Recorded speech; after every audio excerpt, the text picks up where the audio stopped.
Oye, Willy, ¿sabes cuál fue mi problema durante años? No aceptar que era un idiota. El consumo suplantó mi espíritu. El vacío fue llenado con cosas superfluas. Cosas que... olvídalo. ¿Para qué tanta descripción a un pedazo de CPU como tú? A veces no quiero vivir, Willy. Entro en una debacle en la que imagino mi final. Tal vez sea agónico, o tal vez sea uno tranquilo en el que la muerte me sorprenda cuando menos lo espero. Oye, Willy, si te pones a pensar, todo lo que hacemos es para escapar de la temible meta final, la muerte. ¿Sabes? Cuando cometo un error, lo hago a escalas siderales. No tengo término medio. Tal vez esa sea mi bendición o mi maldición, si es que entiendes lo que digo. Haces algo, lo que sea, y comienzas a sentirte bien. Pero para otra persona, lo que sea que estés haciendo puede ser el condicionamiento de su existencia en este planeta capitalista y desigual. En fin, pude estabilizarme laboralmente, Willy. Un cierto sabor a burgués pobre comenzó a dar vueltas por el interior de mi boca y a endulzar mi paladar. ¿Sabes lo que es vivir sin trabajar? Odio mi maldito encasillamiento, aunque a veces me enojo porque estoy inmiscuido en el destino ajeno. Es decir, siguiendo los pasos de mi madre o de mi padre. ¿Y por qué demonios habría de hacer eso? La humanidad no ha vivido tanto como para que yo desperdicie mi tiempo imitando los errores de mi madre y de mi padre. Si me ves hacer eso, Willy, solo dispárame en el tobillo. Sí, en cualquiera de los dos. Escucha, hoy no sé bien qué decirte o qué contarte. Me parece que desperdicio esta sesión. Tenía tantas ideas y cosas pensadas para este momento, pero la verdad es que se han ido. Tal vez no eran tan esenciales como creía. Willy, ¿sabes? Cuando era pequeño no quería salir de mi habitación. Me encerraba. Tenía miedo. No quería que nadie me viera y no deseaba ver a nadie. Me sentía expuesto a un nivel que me parecía extremadamente peligroso. Por el ventanal gótico de la casa de mi abuelo podía ver las naves de guerra que se dirigían hacia el sur. Oye, hacía poco que la guerra nuclear había concluido en el Pacífico Norte. Las consecuencias daban la vuelta al mundo como un idiota puede dar la vuelta a la manzana. Recuerdo que me ocultaba tras la cortina como si fuera un fugitivo buscado y con una recompensa sobre mi cabeza. Asomaba los ojos tras la cortina y desde aquella minúscula vista contemplaba lo que consideraba un mundo hostil. La gente vivía asustada y eran tan monótonos. ¿Acaso no se puede ser original ni siquiera bajo un ataque de pánico? A veces creo que cada cosa que digo o pienso, cada maldita cosa que hago o creo, ya fue dicha, pensada, hecha o creída. Entonces volvemos al comienzo de todo. ¿Cuál es el sentido de todo esto? Sí, entiendo que es la revisión de mi mente, amigo, pero vamos, ¿para qué? ¿Por qué? ¿Por qué demonios estoy vivo en este tiempo, en esta época determinada y no en otra?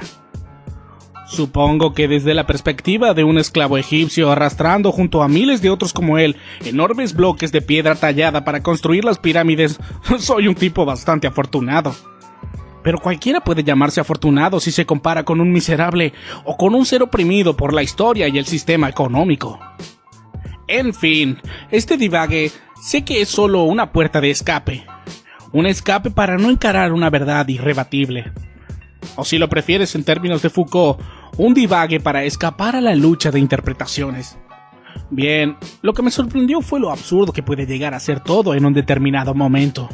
Te das cuenta de que todo lo que te rodea es producto de un sistema de consumo, de que estás realmente solo, y que la muerte baila a tu alrededor como un adolescente borracho en una madrugada fría. Ahí estaba, frente al ventanal, un niño inexperto que hacía solo un par de años había aprendido cómo debía limpiarse el trasero sin ayuda. La tarde otoñal era oscura, y unas pocas hojas privilegiadas luchaban contra el viento para mantenerse aún en sus ramas. Frente a la casa de mi abuelo había una enorme casa de ventanales gigantes que mucho tiempo atrás había sido un gran almacén en el que se podía conseguir de todo. Por la vereda de aquel lugar, unas muchachas consolaban a otra que lloraba frenéticamente. Al principio parecía nerviosa. Su vestimenta era más que humilde, y en el barrio donde vivía mi abuelo era imposible que estuviera su residencia. Al parecer, solo estaban de paso. Tal vez trabajaban cerca de allí.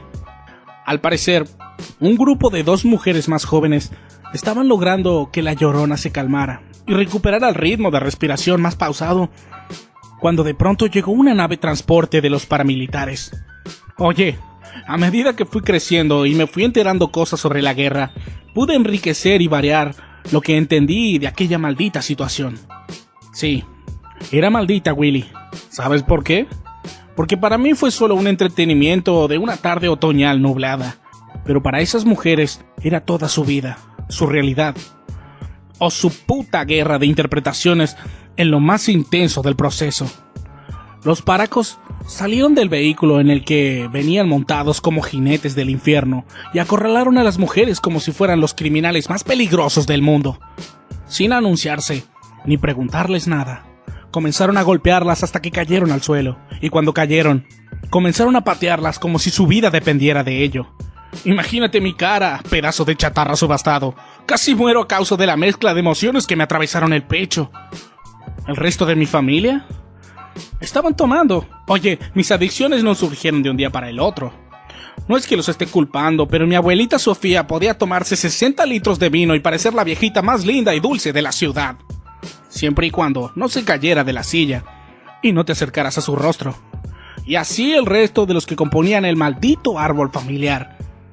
Por eso nadie se molestó en proteger a un niño de la violencia parapolicial que azota a Argentina desde que nos constituimos como un maldito Estado-nación.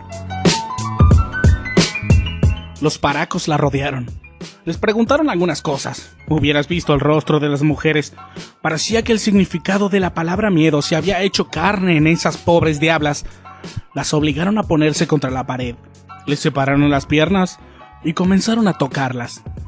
Oye, no tienes que ser licenciado para darte cuenta cuando los paracos están asolando a las poblaciones. Comenzaron a toquetearlas. Ellas intentaron defenderse y uno de los oficiales, encapuchado, la golpeó en el estómago con la intensidad suficiente para que entendieran quiénes eran los jefes. En teoría, y digo en teoría porque mientras comenzaron a desnudar a una con la clara intención de violarla, apareció la guerrilla, o el bando contrario. Nunca me informé mucho sobre los que se enfrentaron en la guerra. ¿Sabes? Creo que en la secundaria llegaron a hablar de 60 grupos, naciones, o lo que sea, diferentes, que luchaban en el conflicto. En ese momento surrealista, pues de fondo tenía las carcajadas de mi alcoholizada familia, pareció una luz que me encegueció, y tras ella comenzaron los disparos. Nunca supe bien desde dónde. Al parecer, las mujeres eran guerrilleras, pero nunca pude confirmarlo. Lo que sí se pudo confirmar fueron los cuerpos desmembrados de los paracos. Oye, Willy, fue una verdadera carnicería. Desde entonces jamás volví a ver una película de guerra. Los putos guionistas no tienen la más mínima idea de lo que intentan plasmar en la pantalla. Eso sí que fue una balacera. Sí, casi lo olvido. Antes de que apareciera la nave guerrillera y la cuadra se transformara en un campo sangriento, aparecieron unas personas, todas de clase más que acomodada, y comenzaron a aplaudir a los malditos milicoides. Y ellos comenzaron a dispararles. Las viejas operadas corrían largando gritos que jamás pensaron que serían capaces de dar. No eran el puto ejército, eran paramilitares que seguían las órdenes de otras personas que tenían intereses diferentes a la de los burguesitos fascistas. Eso es todo, Willy. Eso es lo que recuerdo de aquella tarde oscura, de un otoño metaneoliberal, en el que la miseria crecía descontroladamente a cada minuto. Creo que luego de esa experiencia, cuando mi madre me sacó de enfrente de la ventana a rastras, pues yo no quería perderme el espectáculo, me comí una cantidad considerable de sándwich de miga y bebí tanta gaseosa como pude. Necesitaba ahogar la enorme ansiedad que aquejaba mi organismo. ¿De verdad me estás preguntando eso? No, Willy. La única que se enteró de eso fue mi madre, a la que se le pasó la borrachera atómica que tenía desde hacía por lo menos 8 horas. Me rogó que me quedara tranquilo, y tuve que jugar cerca de la estufa o simulando que lo hacía, en medio de todo el griterío de generaciones adultas, borrachas, próximas a su inevitable extinción. Oye, Willy, eres bueno. Creo que es la primera vez que puedo hablar del tema con alguien. Bueno, aunque seas una máquina. Eres bueno, idiota. Nos vemos el sábado, amigo.